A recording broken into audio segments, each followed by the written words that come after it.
Normally, mas pipiliin natin ang pangarap. Paano kung buhay na ang kalaban ng pangarap? So let's talk about the movie Sunshine na pinagbibidahan ni Maris Racal. So ayon nga sa trailer, Sunshine is a gymnast, pero bigla siyang nabuntis. Sa pelikulang ito, pinakita na ang buhay ay hindi puro sunshine lang. Minsan nagkakaroon din ng buhay ng mga thunderstorms.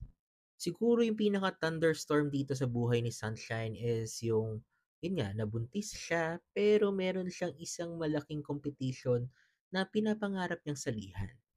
Despite of this movie being a drama film, may mga comedy moments pa rin na hindi pilit.